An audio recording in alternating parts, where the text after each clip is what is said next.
Hello everyone and welcome to Monica and Doodle. So today's job is to make sunflower earrings. As you saw from the thumbnail, I would imagine you're already interested on how I'm making it. So basically it's very simple. You will only need polymer clay and you will need some tools as well. Okay, but about tools, if you haven't got them, don't panic. You can find everything you can use at home, so just carry on and watch how it's done and you will come up with your own solution.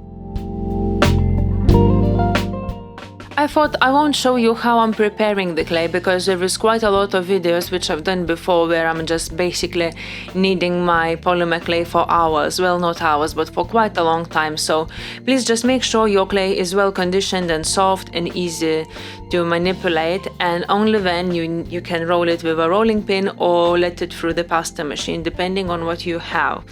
And for the flowers, in this case I'm having sunflowers. It's not necessarily need to be sunflowers if you don't like them, but I really like sunflowers, so I'm doing sunflowers, but it's enough for rambling.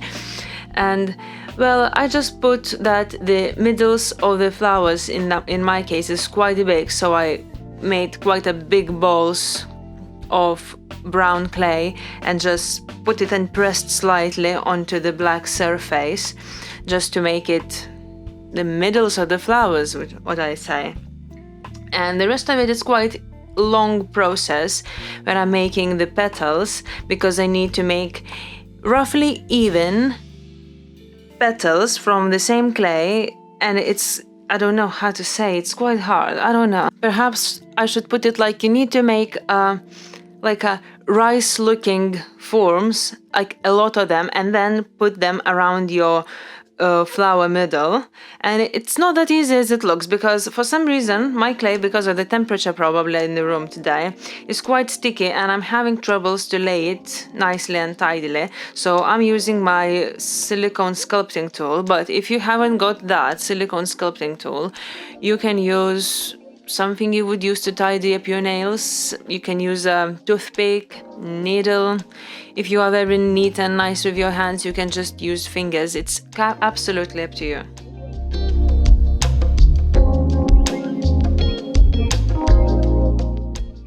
However, let's talk a little bit about tools. Well, I have imagined you probably binge watching right now YouTube tutorials on how to make polymer clay jewelry or miniatures or whatever what can be made from polymer clay. Well, in that case, remember I told that you can use whatever you can find at home, like toothpicks or needles or whatever.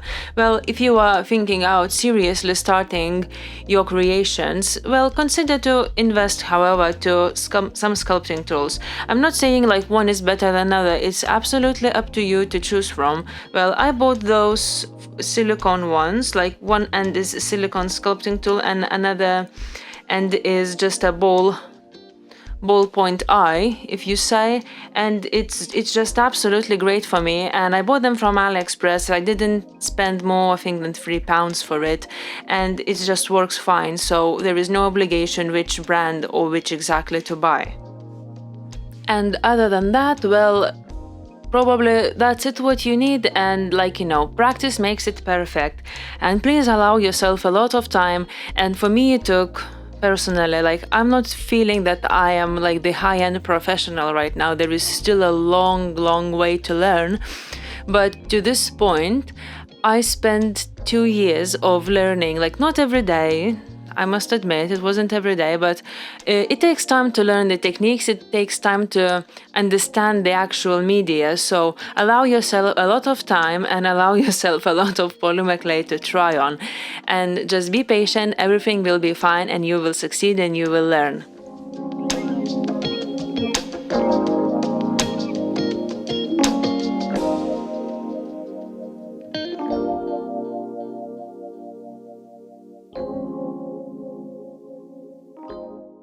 Okay, and once I laid my flower middles and the first layer of petals, I start to do texture. And for texture, I'm using my tool, my ball-pointed pin needle tool, to make some texture for the middles, and it looks quite realistic. if you're looking from a little bit further away. So this works for me. You can try if you like it. If you're not, let me know in the comments below. And I thought to add texture for my petals, which I really want to have some texture in it. I don't have such a small tool, so however I'm going to use a needle, actually a sewing pin to hold the two fabrics together, but well, you can use needle if you haven't got those, and it works just absolutely fine.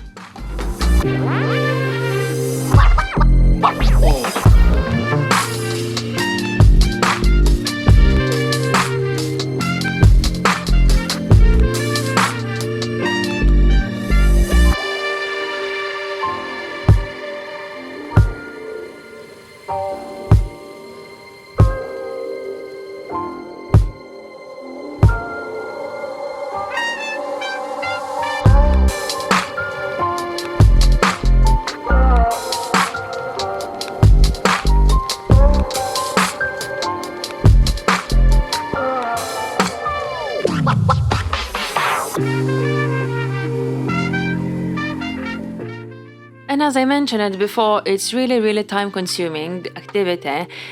However, it's really rewarding as well, at least for me. And I just want to say you now, like when I done and texturize the first layer of my petals, I'm preparing the next layer, and it's absolutely same routine as I done with the first one.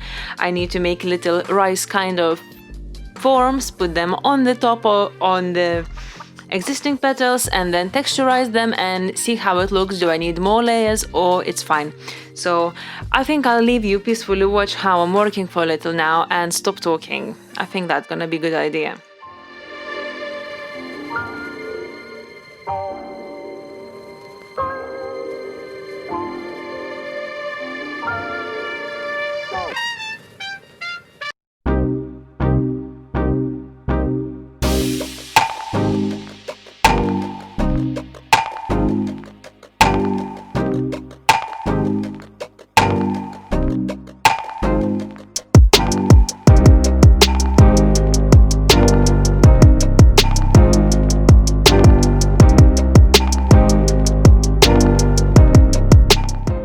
Hello again, so you're still watching, that's good, absolutely amazing. And if you're watching that long, probably you are hooked already and you're very intrigued how those earrings gonna turn up.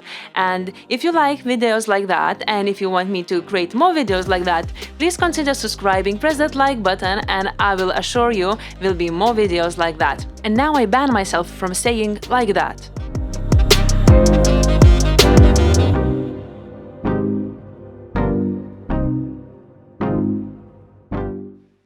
And now I am happy how the overall pattern looks, so I'm ready to cut the shapes. And cutting the shapes, well, to begin with, maybe it's a good idea to start on a small surface. I don't know why I'm always starting on such a small surfaces and making only one pair of earrings, but this is me, whatever. So if you're working on such a small surface, be very careful before you're actually cutting the shape, because you need to fit them too. As we have 2 ears, we need 2 earrings. Never forget that. You have 2 ears, I have 2 ears. Everyone has 2 ears. So be careful of that. Of course, if you're working on a bigger surface, don't panic. It's fine. You have more room to play, if you say. And once you're happy with your cut shapes, you can start baking them. Well, basically put them in the oven and bake according the package instruction, temperature and time, and let it cool down after baking before you apply the varnish. For varnishing, I am using Fimo polymer clay varnish and applying very thin layer on the both sides, leaving it to rest one side to dry for about 20 minutes. Alternatively, for glazing, if you want, you can use UV resin or Mod Podge. It's absolutely up to you to choose.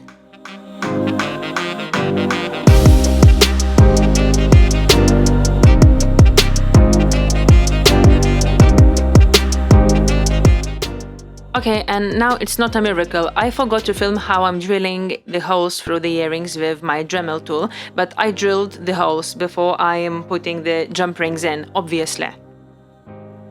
Some people asked what exactly jump rings I'm using size-wise, so I have a variety from 3mm diameter to I think 6mm, and I'm just seeing how deep in the earring the holes is and choosing the correct size to fit it nicely. That's it. It's not a big secret or not a big science in it.